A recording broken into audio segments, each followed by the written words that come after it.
नमस्कार दोस्तों, स्वागत है आपका आपके अपने YouTube चैनल पर। और आज की वीडियो में हम लोग बात करने वाले हैं राजस्थान करंट अफेयर्स पर, यानी अप्रैल माह का जो करंट अफेयर है उसके भाग थर्ड पर हम लोग बात करने वाले हैं।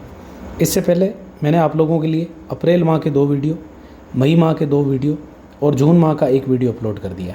साथ ही साथ जुलाई माह में जो ग्रीनफील्ड एक्सप्रेस वे है उससे रिलेटेड 1 वीडियो आप लोगों के लिए अपलोडेड है।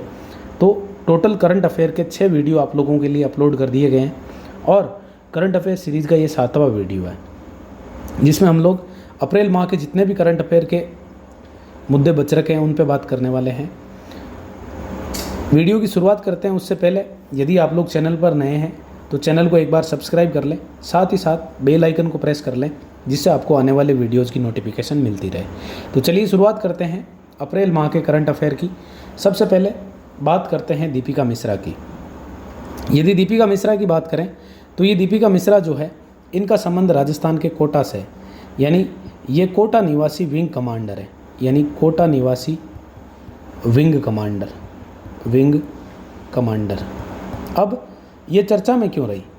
चर्चा में रहने के पीछे कारण था इनको अप्रैल माह में वायुसेना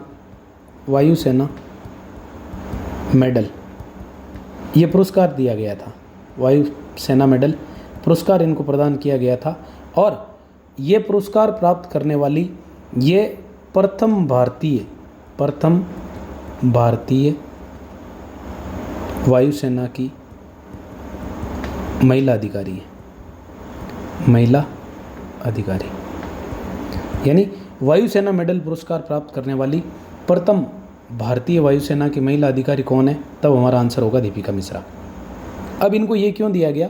तो इन्होंने एमपी में अचानक से जो बाढ़ आई थी उसमें लगभग 47 जानें बचाई थी, यानी 47 जानें बचाने के लिए इनको कौन सा पुरस्कार दिया गया? वायुसेना मेडल पुरस्कार।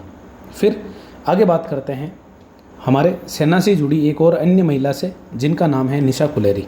निशा कुलेरी की यदि हम लोग बात करें तो निशा कुलेरी जो है ये चर्चा में क्यों रही? तो ये देश की प्रथम महिला कमांडिंग ऑफिसर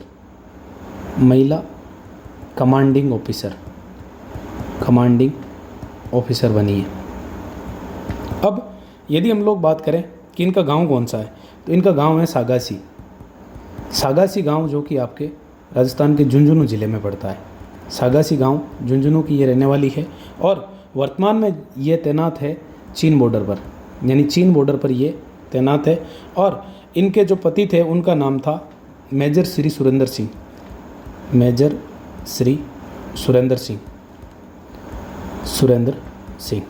तो ये हो गई हमारी निशा कुलेरी के बारे में बात। सबसे पहला यदि हम लोगों से पूछा जाए कि इनका गांव कौन सा है तब हमारा आंसर होगा सागासी गांव, जयपुर।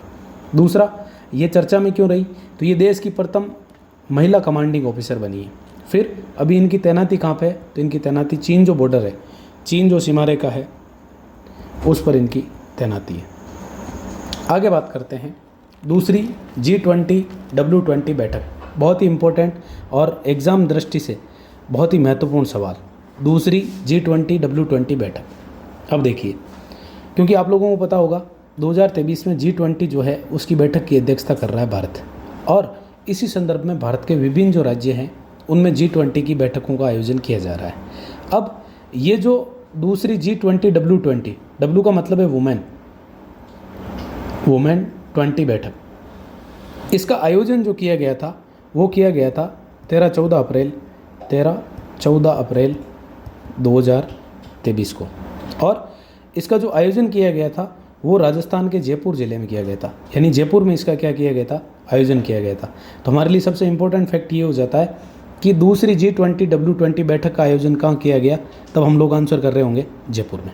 अब इसकी जो अध्यक्षता की थी वो की थी संध्या पुरेचा के द्वारा इसकी अध्यक्षता की गई थी। फिर इसका उद्देश्य क्या है? इसका उद्देश्य है महिलाओं में नेतृत्व विकास करना और उनकी जो क्षमता है उसके अनुरूप उपयोग करना। फिर इस बैठक में लगभग 18 देशों की 120 महिलाओं ने भाग लिया था। 18 देशों की कितनी महिलाएं? 120 महिलाओं के द्वारा इस बैठक में भाग लिया गया।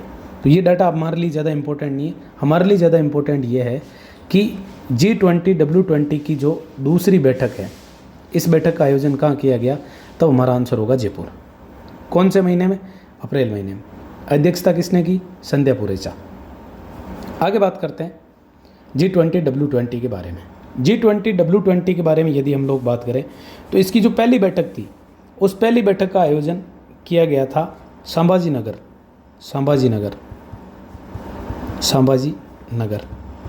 जिसका प्राचीन नाम हुआ करता था औरंगाबाद।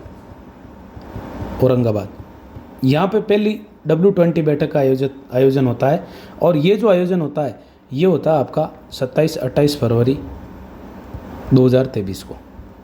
फिर दूसरी बैठक अभी हम लोगों ने बात की थी 13-14 अप्रैल को, 13-14 अप्रैल, और ये कहाँ पर होती है? ये होती है जयपुर में। और तीसरी बैठक जो है इसका आयोजन 15-16 जून 2023 को कहाँ पे हुआ? महाबलीपुरम में। महाबलीपुरम तमिलनाडु में पड़ता है ये आपके, तमिलनाडु। बाकी इसकी डिटेल में चर्चा हम लोग इंडियन करंट अफेयर देखेंगे उस समय करेंगे। तो ये होगी आपकी G20 W20 से रिलेटेड 3 बैठकें। पहली बैठक संभाजीनगर, दूसरी जयपुर, और तीसरी महाबलीपुरम तमिलनाडु। आगे बात करते हैं कि राजस्थान जो है उसमें G20 जो बैठकें हैं उनमें से कौन कौन की बैठक जो है उसका आयोजन राजस्थान में हुआ है। तो यदि हम बात करें राजस्थान की, तो राजस्थान में G20 की पहली जो बैठक हुई थी वो बैठक हुई थी आपकी उदयपुर में। पहली बैठक कहाँ पे हुई थी? उदयपुर में। फिर G20 का जो रोजगार समूह है उसकी बैठक जो आयोजित हुई थी वो हुई थी राजस्थान के जोधपुर ज़िले में। और तीसरी बैठक जो G20 W20 की वो हुई है आपके राजस्थान के जयपुर ज़िले में। तो ये हो गया राजस्थान, और राजस्थान में आयोजित हुई G20 बैठकें। आगे बात करते हैं प्रोजेक्ट ग्रेट इंडियन बस्टर्ड, यानी गोडाउन के संरक्षण के लिए एक प्रोजेक्ट चलाया जा रहा है जिसका नाम है प्रोजेक्ट ग्रेट इंडियन बस्टर्ड। अब ये जो प्रोजेक्ट है, इस प्रोजेक्ट को प्रारंभ किया गया था 5 जून 2013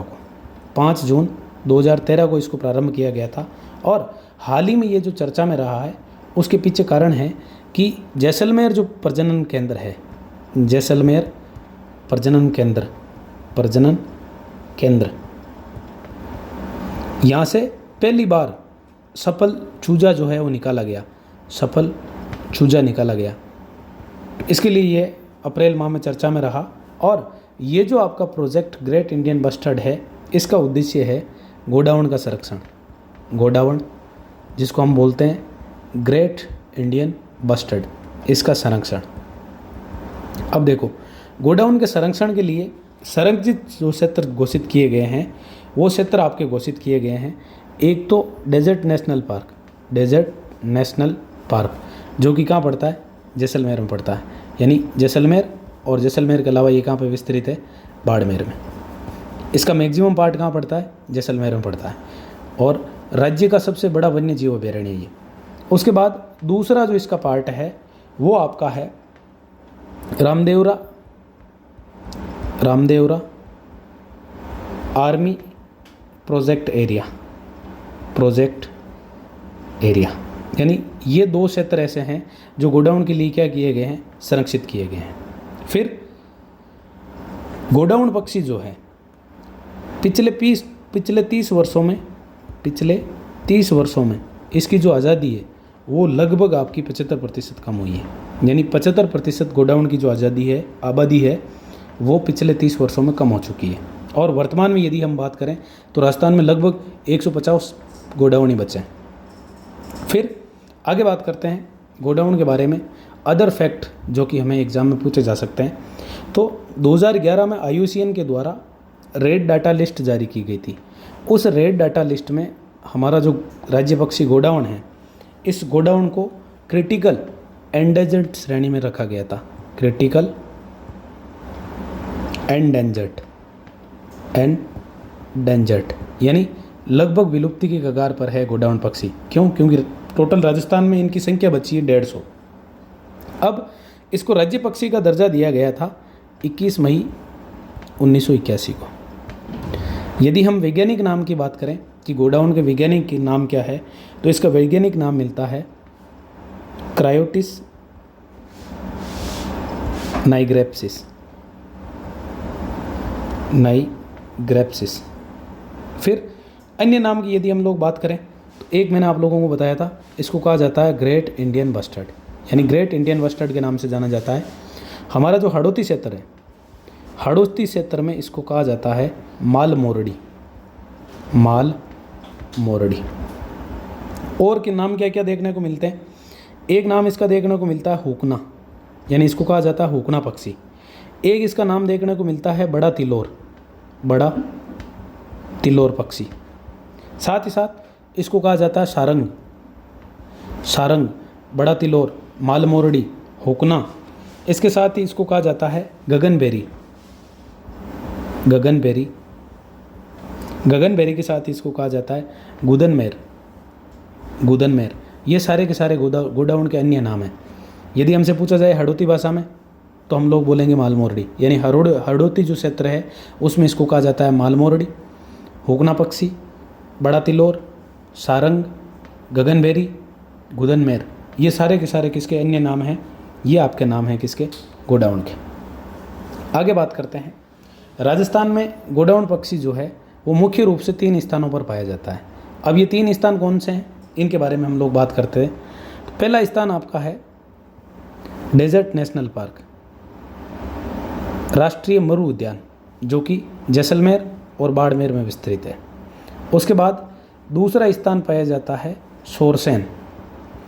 सोरसेन पड़ता है आपका 12 में, सोरसेन 12। और तीसरा जो स्थान पाया जाता है वो पाया जाता है सौंकलिया जो कि कहाँ पे पड़ता है? अजमेर में पड़ता है, सौंकलिया अजमेर। फिर आगे बात आती है कि गोडाउन की शरण स्थली किसको कहते हैं? गोडाउन की शरण स्थली कहा जाता है लाठी सीरीज, जो कि एक भूगर्भिक मीठे पानी की जल पट्टी है। और इसका जो विस्तार है वो पोखरण से लगा के मोहनगढ़ के बीच है। यहाँ पे एक नलकूप पाया जाता है जिसको हम बोलते हैं चांदन नलकूप, और चांदन नलकूप जो है उसको जाना जाता है थार के गढ़े के नाम से। थार का गढ़ा किसको कहा जाता है? चांदन नलकूप को। फिर लाठी सीरीज जो है ये सेवण घास के लिए प्रसिद्ध है।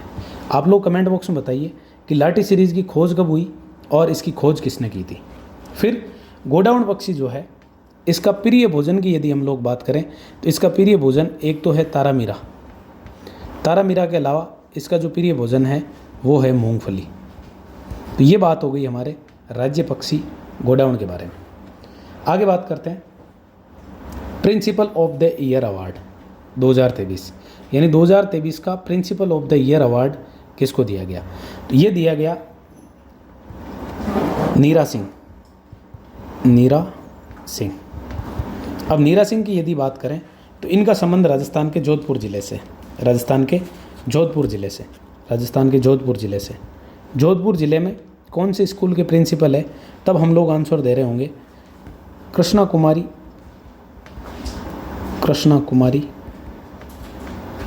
गर्ल्स पब्लिक स्कूल, जो कि कहाँ पे पड़ता है? जोधपुर में पड़ता है। अब इनको ये जो पुरस्कार दिया गया था, ये पुरस्कार दिया गया था यूनिवर्सल मेंटर्स एसोसिएशन इसके द्वारा इनको ये पुरस्कार दिया गया था। आगे बात करते हैं प्रधानमंत्री आदि आदर्श ग्राम योजना। अब सबसे पहले ये जो योजना है ये कौन से मंत्रालय के द्वारा संचालित की जा रही है? तब हम लोगों का आंसर होगा भारत सरकार का जो जनजाति कार्य मंत्रालय, इसके द्वारा इस योजना को संचालित किया जा रहा है। और इस योजना का जो उद्देश्य है वो है चयनित गाँवों का सामाजिक विकास, चयनित गांवों का सामाजिक विकास, सामाजिक विकास। अब ये जो योजना है, इस योजना का लक्ष्य क्या है? इस योजना का लक्ष्य है कि प्रतिवर्ष 7,500 यानी 7,500 गांवों का विकास किया जाएगा। प्रतिवर्ष 7,500 गांवों का विकास किया जाएगा और 25 राज्यों के लगभग 16,554 गांव जो है उनको इस प्रकार से विकसित किया जाएगा। आगे बात करते हैं इसका क्रियान्वयन किस वर्ष से किस वर्ष तक किया जाएगा, तब हम लोग आंसर दे रहे होंगे। इसका क्रियान्वयन 2021-22 से लगा के और 2025-26 तक किया जाएगा और इसका पूरा का पूरा जो वित्त पोषण है वो केंद्र सरकार के द्वारा किया जाएगा। फिर अब अप्रैल माह में ये चर्चा में क्यों रहा? तो अप्रैल माह में चर्चा में रहने के पीछे कारण है कि 10 अप्रैल 2023 को इसकी समीक्षा बैठक हुई थी। इसकी समीक्षा बैठक हुई। ये जो समीक्षा बैठक थी इसकी अध्यक्षता राजस्थान सरकार की चीफ सेक्रेटरी यानी मुख्य सचिव उषा शर्मा के द्वारा की गई। उषा शर्मा, आप लोगों को पता होगा हाल ही में उषा शर्मा जो है उनके कार्यकाल को एक्सटेंड किया गया है 6 माह के लिए। यानी इसकी अध्यक्षता किसने की? तब हम लोगों को आंसर होगा उषा शर्मा के द्वारा। हम लोगों से सीधा सा प्रश्न पूछा जा सकता है कि हाल ही में प्रधानमंत्री आदर्श ग्राम योजना की समीक्षा बैठक का आयोजन किया गया, इसकी अध्यक्षता किसने की? तब हम लोग आंसर कर रहे होंगे उषा शर्मा। अब ये जो समीक्षा बैठक की गई इसका उद्देश्य क्या था? इसका उद्देश्य ये था कि राजस्थान में आगामी 5 वर्षों में 4302 गांव जो है उनका विकास किया जाएगा। तो हमसे सीधा सा प्रश्न पूछा जा सकता है कि प्रधानमंत्री आदर्श ग्राम योजना के तहत राजस्थान के कितने गांवों का विकास किया जाएगा? तब हम लोग आंसर दे रहे होंगे 4,302 गांव। फिर इस योजना के अंतर्गत ऐसे गांवों का चयन किया जा रहा है जिनमें 50% से अधिक जनजाति जनसंख्या रहती हो। अब 2022-23 में राजस्थान से टोटल 11 जिलों का चयन किया गया। यानी राजस्थान के टोटल 11 जिले जो है उन 11 जिलों में गांवों का चयन किया जाएगा। और कितने गांवों का? आगामी 5 वर्षों में 4,302 गांवों का। अब ये 11 जिले कौन कौन से हैं? 11 जिलों की यदि हम बात करें तो आप राजस्थान के मैप की सहायता से देखेंगे तो आपको इजीली याद होंगे। ये राजस्थान के मैप की सहायता से यदि हम इनको देखें तो ये आपका राजस्थान का मैप हो जाएगा। और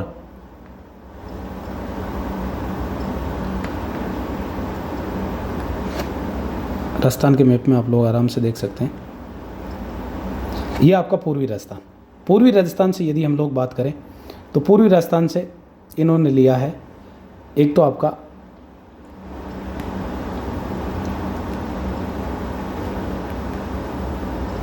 धौलपुर के बाद करौली और कोटा संभाग पूरा यानी बूंदी, कोटा, बारां और झालावाड़। यानी टोटल कितने हो गए? 2 और 4 6 जिले हो गए ये। अब इन 6 जिलों के बाद 2 जिले हमें लेने हैं जयपुर से और 2 जिले हमें लेने हैं कहाँ से? 2 जिले जयपुर से। 2 जिले जयपुर से कौन कौन से हो जाएंगे? जयपुर के पास वाले अजमेर और टोंक। यानी जयपुर के पास से हमें कितने लेने? 2 जिले। कौन कौन से? अजमेर और टोंक। उसके बाद 3 जिले लेने हैं हमें पश्चिमी राजस्थान से। पश्चिमी राजस्थान से किस किस को लेंगे? देखो, जैसलमेर के बाद बाड़मेर को छोड़ना है। बाड़मेर के बाद किसको लेना है? जालोर। और जालोर का पड़ोसी कौन? सिरोही। ये आपके हो गए टोटल कितने? 11 जिले। 11 जिलों की यदि हम बात करें तो पूर्वी राजस्थान से कौन कौन? धौलपुर और करौली। फिर दक्षिण पूर्वी राजस्थान से कोटा संभाग पूरा। 4 और 2 6 जिले तो हो गए आपके पूर्वी राजस्थान के। फिर जयपुर के नज़दीक कौन कौन? अजमेर और टोंक। यानी अजमेर संभाग से हमने लिए कितने जिले? 2 जिले, अजमेर और टोंक। फिर पश्चिमी राजस्थान से कितने जिले? 3 जिले। कौन कौन से? जैसलमेर, जालौर और सिरोही। इस तरह से ये आपके 5 ज़िले हो गए मध्य राजस्थान और पश्चिमी राजस्थान के, जबकि 6 ज़िले हो गए कौन से, पूर्वी राजस्थान के। टोटल ये आपके 11 ज़िले हो गए। आगे बात करते हैं मुख्यमंत्री उत्कृष्टता पुरस्कार 2023। ये पुरस्कार जो है ये उत्कृष्ट लोक सेवकों को दिया जाता है, यानी लोक सेवा में उत्कृष्ट कार्य करने वाले लोक सेवकों को ये पुरस्कार दिया जाता है। और ये जो पुरस्कार दिया गया था ये दिया गया था 20 अप्रैल 2023 को। अब आप लोग कमेंट बॉक्स में बताइए कि लोक सेवा दिवस कब मनाया जाता है। लोक सेवा दिवस कब मनाया जाता है। वर्ष 2023 का जो लोक सेवा दिवस था उसकी जो थीम थी, सिविल सेवा दिवस या लोक सेवा दिवस, उसकी जो थीम थी वो थीम थी प्रतिबद्ध प्रशासन, राज्य में सुशासन। राज्य में सुशासन। इस वर्ष ये जो पुरस्कार दिया गया था ये 6 लोगों को दिया गया था। 6 लोगों में यदि हम बात करें तो सबसे पहले नाम आता है doctor Sushil Kumar Kuleri. Doctor Sushil Kumar Kuleri. Doctor Sushil Kumar Kuleri जो है वो हमारे आयोजना विभाग के संयुक्त शासन सचिव है। फिर दूसरे नंबर पे ये पुरस्कार दिया गया था doctor Nitish Sharma. Doctor Nitish Sharma. Doctor Nitish Sharma जो है वो निदेशक है मुख्य सचिव कार्यालय, यानी डायरेक्टरेट निदेशक मुख्य सचिव कार्यालय। मुख्य सचिव कार्यालय। उसके बाद 4 जिला कलेक्टरों को सम्मानित किया गया। उनमें यदि हम बात करें तो सबसे पहले आपका नाम आता है नमित मेहता। नमित मेहता, और ये जिला कलेक्टर हैं पाली के। दूसरा नाम आता है लोकबंधु। लोकबंधु, ये आपके जिला कलेक्टर है बाड़मेर के। फिर जिला कलेक्टरों में तीसरा नाम आता है भारती दीक्षित। भारती दीक्षित, ये कलेक्टर है झालावाड़। और चौथा नाम आता है ताराचंद मीणा। ताराचंद मीणा, इनका संबंध है उदयपुर ज़िले से, यानी उदयपुर ज़िले के कलेक्टर हैं। तो इस प्रकार से ये 6 लोग हैं जिनको मुख्यमंत्री उत्कृष्टता पुरस्कार से सम्मानित किया गया। आगे बात करते हैं द ग्रेट इंडिया ट्रैवल बाज़ार। द ग्रेट इंडिया ट्रैवल बाज़ार जो है इसके 12वें संस्करण का, संस्करण कौन सा, 12वां संस्करण। 12वें संस्करण का आयोजन जो है वो आपका JECC सीतापुरा जयपुर में किया गया। सीतापुरा जयपुर में। पिछले वीडियो में आपको बता चुका हूँ कि JECC की फुल फॉर्म क्या है। आप लोग कमेंट बॉक्स में बताइए JECC की फुल फॉर्म क्या है। फिर इसका जो आयोजन है, यानी आयोजनकर्ता कौन है, आयोजक कौन है, तो इसका आयोजन किया था पर्यटन विभाग, राजस्थान सरकार, प्लस भारत का पर्यटन मंत्रालय, पर्यटन मंत्रालय भारत सरकार, plus federation of Indian chambers of commerce and industry, यानी इन तीनों ने मिलकर और इसका आयोजन किया था। आगे बात करते हैं प्रधानमंत्री फसल बीमा योजना, यानी प्रधानमंत्री फसल बीमा योजना जो है, जो कि वर्ष 2016 से चल रही है, यानी इसका जो शुभारंभ हुआ था वो खरीफ की फसल 2016 से हुआ था। खरीफ 2016 से जो योजना आपकी चल रही है, इस योजना की यदि हम बात करें प्रीमियम दर की, तो इसकी प्रीमियम दर रबी की फसल के लिए है 1.5%। फिर खरीफ की फसल की यदि हम लोग बात करें तो खरीफ की फसल के लिए इसकी प्रीमियम दर है 2%, और व्यापारिक फसलें जो हैं, व्यापारिक फसलें, उनके लिए जो इसकी प्रीमियम दर है वो है 5%। फिर हमारे मन में प्रश्न आता है कि अभी ये चर्चा में क्यों है। अभी ये चर्चा में इसलिए है कि राजस्थान को इसके लिए 2 पुरस्कार प्राप्त हुए हैं। राजस्थान को इसके लिए 2 पुरस्कार प्राप्त हुए, जिनमें से पहला पुरस्कार जो है वो राजस्थान को प्राप्त हुआ है क्लेम वितरण करने में, यानी डिजिटल क्लेम वितरण के मामले में राजस्थान को पहला पुरस्कार प्राप्त हुआ है। और दूसरा पुरस्कार जो है वो राजस्थान को प्राप्त हुआ है लंबित जो प्रकरण है, लंबित प्रकरण उनके निपटान में, उनका निपटान करने में। तो प्रधानमंत्री फसल बीमा योजना में राजस्थान को कितने पुरस्कार प्राप्त हुए हैं? 2 पुरस्कार। पहला पुरस्कार किसमें? डिजिटल जो क्लेम है यानी डिजी क्लेम, इसके वितरण में, और दूसरा मिला है लंबित प्रकरण के निपटान में। आगे बात करते हैं राजस्व आसूचना एवं आर्थिक अपराध निदेशालय। इसके गठन को मंजूरी दी गई है अप्रैल 2023 में। अप्रैल 2023 में इसके गठन को मंजूरी दे दी गई है। और इसका जो विभाग है वो है आपका वित्त विभाग। कौन सा विभाग? वित्त विभाग। फिर इसका कार्य क्या होगा? इसका कार्य सीधा सा होगा भाई, आर्थिक अपराध, इसका मतलब आर्थिक मामलों से जुड़े हुए जो भी अपराध है उनके निपटान के लिए ये काम करेगा। आगे बात करते हैं मिलेट महोत्सव। मिलेट महोत्सव जो है उसका आयोजन कहाँ किया गया?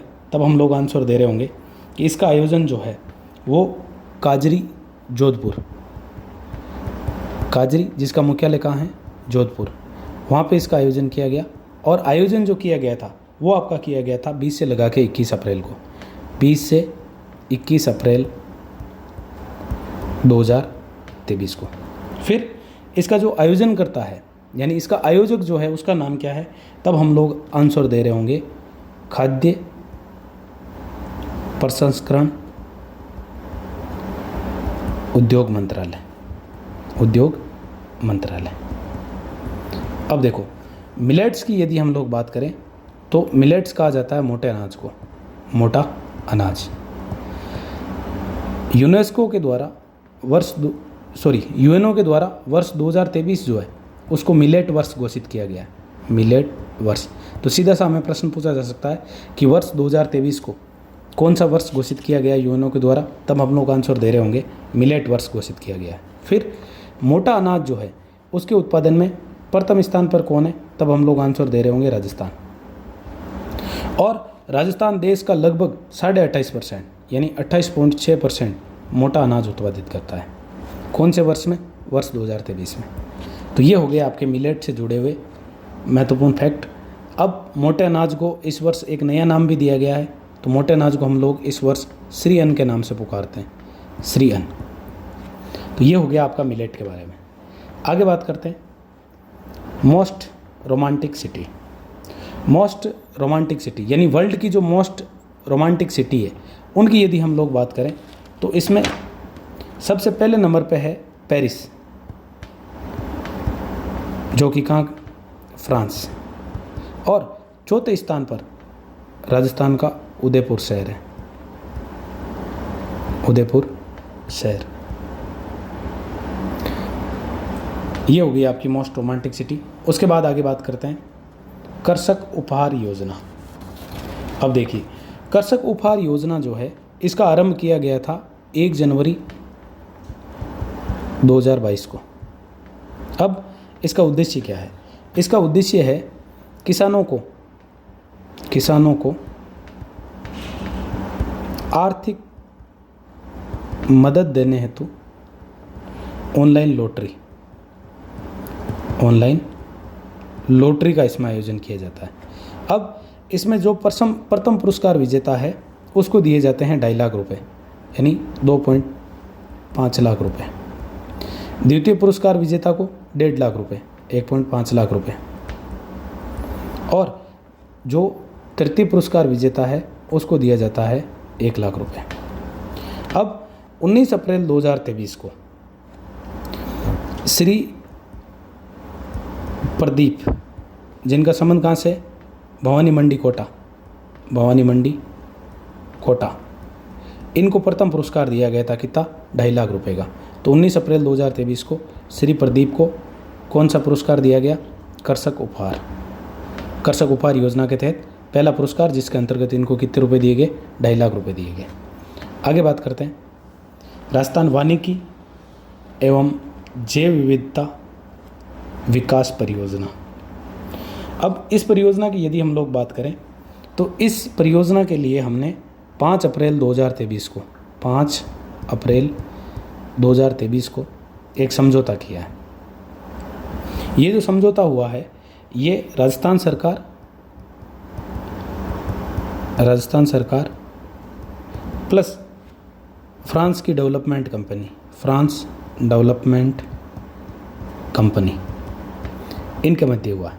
अब इस परियोजना के अंतर्गत आगामी जो 8 वर्ष है, आगामी 8 वर्षों में 13 जिलों में वृक्षारोपण किया जाएगा। नाम से स्पष्ट है, वानिकी और जैव विविधता को बढ़ावा देना। तो वानिकी का मतलब क्या है? वृक्षारोपण। फिर इसका जो वित्त पोषण है, ये जो डेवलपमेंट कंपनी है फ्रांस की डेवलपमेंट कंपनी, ये और राजस्थान सरकार ये दोनों मिलकर करेंगे। अब डेवलपमेंट कंपनी इसमें देगी 70% और राजस्थान सरकार इसमें देगी 30%, यानी 70:30 ये इसका वित्त पैटर्न रहेगा। अब इसके अंतर्गत जो चयनित 13 जिले हैं, वो 13 जिले कौन कौन से हैं उनके बारे में हम लोग बात कर लेते हैं। यदि हम इन 13 जिलों की बात करें तो फिर से आप लोग राजस्थान के मैप की सहायता से इसको आसानी से याद कर सकते हैं। यानी पूर्वी राजस्थान, और पूर्वी राजस्थान में यदि हम बात करें तो पूर्वी राजस्थान का आपका हो जाएगा अलवर के बाद भरतपुर के बाद धौलपुर के बाद करौली और करौली के बाद सवाई माधोपुर। इसके अलावा जयपुर संभाग से आपका हो जाएगा जयपुर और दौसा, यानी जयपुर संभाग से कौन कौन हो गए? जयपुर और दौसा। फिर पूर्वी राजस्थान से कौन? अलवर, भरतपुर, धौलपुर, करौली, सवाई माधोपुर। फिर कोटा संभाग पूरा, यानी कोटा संभाग से कौन कौन हो जाएगा? बूंदी, कोटा, बारां और झालावाड़। फिर अजमेर संभाग से आपका हो जाएगा एक तो टोंक और एक भीलवाड़ा। ये आपके 13 जिले हो गए।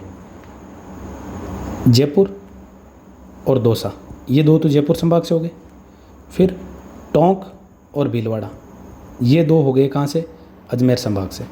फिर पूर्वी राजस्थान में यदि बात करें तो अलवर, भरतपुर, धौलपुर, करौली और सवाई माधोपुर, यानी 5 जिले हो गए आपके पूर्वी राजस्थान के, और 4 जिले हो जाएंगे कोटा संभाग के। कोटा, बूंदी, बारां और झालावाड़, यानी टोटल जिले हो गए आपके 4 और 5 9, 9 और 4 13, यानी टोटल 13 जिलों में आगामी 8 वर्षों में क्या किया जाएगा? वृक्षारोपण किया जाएगा। आगे बात करते हैं चौधरी दानाराम तरड़। सबसे पहला प्रश्न ये आता है कि चौधरी दानाराम तरड़ कौन थे? तो यदि हम बात करें चौधरी दानाराम तरड़ की, ये भामाशाह और समाज सेवी है। भामाशाह और समाज सेवी। इनकी जो प्रतिमा है उसका अनावरण किया गया जसरासर बीकानेर में।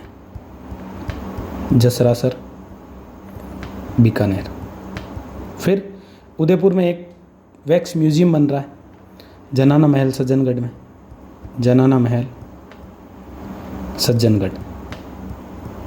यहाँ पे क्या बन रहा है? वैक्स म्यूजियम बन रहा है, यानी मोम से म्यूजियम बनेगा। फिर फोबर्स एडवाइजरी की बेहतरीन सूची, इस सूची में वर्ष 2023 में भारत के टोटल 8 स्थान हैं। भारत के टोटल कितने स्थान हैं? 8 स्थान। 8 स्थान कहाँ के? भारत के। भारत में प्रथम स्थान की यदि हम बात करें तो प्रथम स्थान है आपका लद्दाख, और सेकंड स्थान जो है वो मिला है राजस्थान के उदयपुर को, और उदयपुर को ये स्थान चौथी बार मिला है, यानी चौथी बार फोबर्स एडवाइजरी की सूची है उसमें उदयपुर को स्थान मिला है। आगे बात करते हैं PMG रोलिंग ट्रॉफी। ये ट्रॉफी उत्कृष्ट कार्य करने के लिए बीकानेर डाक मंडल को दी गई। बीकानेर डाक मंडल को दी गई। फिर आगे बात करते हैं विक्की, यानी राजस्थान के जो विक्की है ये किस लिए चर्चा में रहे? तो अभी वर्ल्ड रोल बॉल का 6वां विश्व कप आयोजित हुआ था, 6th विश्व कप। ये जो विश्व कप था इसमें इन्होंने रजत पदक जीता था, रजत पदक। अब वर्ल्ड रोल बॉल विश्व कप जो है उसका आयोजन कहाँ हुआ? इसका आयोजन हुआ था पुणे, महाराष्ट्र में। पुणे, महाराष्ट्र में। तो राजस्थान के विक्की ने इसमें कौन सा? तो हमारा आंसर होगा सिल्वर, यानी रजत पदक जीता था। आगे बात करते हैं 5G test lab. 5G test lab जो है ये राजस्थान के जयपुर में बनाई जा रही है और इसकी घोषणा हमारे प्रधानमंत्री मोदी के द्वारा की गई है। प्रधानमंत्री श्री नरेंद्र मोदी के द्वारा इसकी घोषणा की गई है कि 5G के लिए टेस्ट लैब जो होगी राजस्थान के कौन से जिले में बनेगी? जयपुर जिले में बनेगी। आगे बात करते हैं फ्लोटिंग सोलर प्लांट। राजस्थान में 2 स्थानों पर, एक तो मानसागर झील जो कि कहाँ पड़ती है? जयपुर में, और दूसरा आना सागर जो कि कहाँ पड़ती है? अजमेर। यहाँ पे क्या स्थापित किया जाएगा? फ्लोटिंग सोलर प्लांट की स्थापना की जाएगी। अब मानसागर में जो फ्लोटिंग सोलर प्लांट होगा उसकी जो क्षमता होगी वो होगी 1000 मेगावाट, और आना सागर वाला जो फ्लोटिंग सोलर प्लांट होगा उसकी क्षमता होगी 400 मेगावाट। आगे बात करते हैं आर्यन नेहरा। आर्यन नेहरा की यदि हम लोग बात करें तो सबसे पहला हमसे पूछा जा सकता है कि आर्यन नेहरा जो है वो कौन से गांव के हैं? तब हम लोग आंसर दे रहे होंगे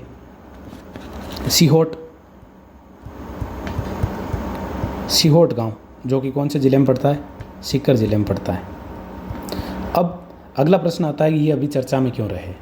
तो ये अभी चर्चा में इसलिए रहे हैं क्योंकि इन्होंने तैराकी में एशियन चैम्पियनशिप जो है, एशियन गेम्स इसके लिए क्वालिफाई किया, के लिए क्वालिफाई। तो आर्यन नेहरा संबंध किस खेल से? तैराकी से। गांव कौन सा? सीहोट गांव। कहाँ पे पड़ता है? सीकर में। आगे बात करते हैं Skoch state of governance report 2022। अब इस रिपोर्ट की यदि हम लोग बात करें तो इसमें राजस्थान को ऑल ओवर देश में 3री रैंक मिली थी। इसके अंतर्गत राजस्थान ने टोटल 20 पुरस्कार जीते। अब यदि 20 पुरस्कारों की बात करें तो 20 पुरस्कारों में राजस्थान ने 8 तो स्वर्ण पदक जीते और 12 रजत पदक जीते। फिर आवास कैटेगरी के अंदर राजस्थान का देश भर में पहला स्थान रहा था, जबकि ई गवर्नेंस और जल क्षेत्र जो है इसमें राजस्थान का 2nd स्थान रहा था। आवास कैटेगरी में कौन सा स्थान? पहला स्थान। ई गवर्नेंस और जल क्षेत्र में कौन सा स्थान? 2रा स्थान। और यदि हम लोग बात करें परिवहन श्रेणी, तो परिवहन श्रेणी में राजस्थान का कौन सा स्थान रहा? 4था स्थान रहा। फिर भारत का पहला डिजिटल स्कूल, यानी भारत का पहला डिजिटल स्कूल राजस्थान में बनने जा रहा है। और इस स्कूल की यदि नाम की हम बात करें तो इस स्कूल का नाम है आदर्श विद्या मंदिर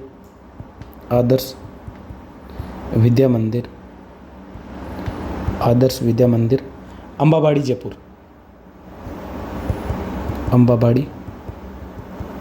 जयपुर। ये भारत का पहला डिजिटल स्कूल होगा। फिर कन्वेंशन सेंटर, यानी राजस्थान में कन्वेंशन सेंटर जो है वो कहाँ स्थापित किए जा रहे हैं? एक तो आपका स्थापित किया जा रहा है जयपुर में, और दूसरा जो कन्वेंशन सेंटर है वो स्थापित किया जा रहा है अम्बेरी, उदयपुर में। अम्बेरी गांव पड़ता है उदयपुर में। आगे बात करते हैं वाल्मीकि कोष की घोषणा हुई थी। हमारा जो इस वर्ष का बजट है, बजट 2023-24, बजट 2023-24 में घोषणा की गई थी कि 20 करोड़ की लागत से वाल्मीकि कोष की स्थापना की जाएगी।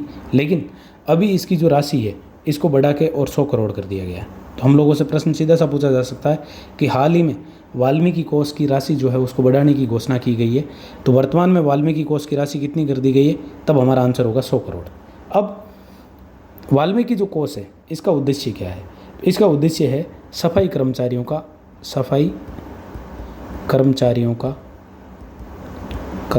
का विकास। फिर यूरेनियम फ्यूल बंडल, तो राजस्थान में फर्स्ट यूरेनियम फ्यूल बंडल जो बनाया गया वो कहाँ पे बनाया गया, तब हम लोगों का आंसर होगा रावतबाटा चित्तौड़। फिर सुदर्शन चक्र, ये क्योंकि वन लीनियर क्वेश्चन है तो सीधे सीधे हमसे पूछे जा सकते हैं, इसलिए हमें पता होने चाहिए। सुदर्शन चक्र की यदि हम बात करें तो 7 फीट का राज्य का सबसे बड़ा सुदर्शन चक्र स्थापित किया जा रहा है, और ये स्थापित किया जा रहा है कृष्ण बलराम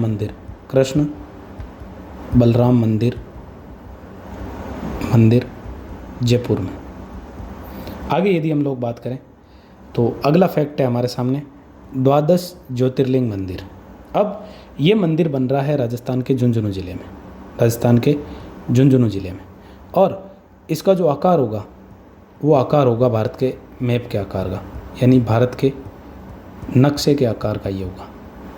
फिर आगे यदि हम बात करें तो यहाँ पे भारत में जो 12 ज्योतिर्लिंग है वो 12 के 12 ज्योतिर्लिंग जो है उनका भारत के मैप के अकॉर्डिंग जिस राज्य में जो ज्योतिर्लिंग है उसके अनुसार आप दर्शन कर सकते हैं। और लास्ट है हमारा रावसिया सम्मान जो है वो मेहरानगढ़ म्यूजियम ट्रस्ट के द्वारा दिया जाता है, और ये सम्मान दिया गया था हमारे जो केंद्रीय रेल मंत्री है अश्विनी वैष्णव, इनको दिया गया था। तो ये था आपका राजस्थान का अप्रैल माह का जो करंट अफेयर बच रखा था। तो अप्रैल माह का आपका करंट अफेयर हो चुका कंप्लीट। नेक्स्ट वीडियो जो होगा उसमें हम लोग बात करेंगे जून माह का जो करंट अफेयर बच रखा है, क्योंकि जून माह के करंट अफेयर का एक वीडियो मैं आप लोगों के लिए अपलोड कर चुका हूँ। तो दूसरे वीडियो में हम लोग बात करेंगे जून माह का जितना भी करंट अफेयर बच रखा है वो संपूर्ण करंट अफेयर। तो उम्मीद करता हूँ कि मेरे द्वारा जो जानकारी आप लोगों को प्रदान की जा रही है आप लोगों के लिए लाभदायक होगी। आप वीडियो को अपने ज़्यादा से ज़्यादा दोस्तों तक शेयर करें जिससे ज़्यादा से ज़्यादा लोगों को फ़ायदा मिल सके। धन्यवाद।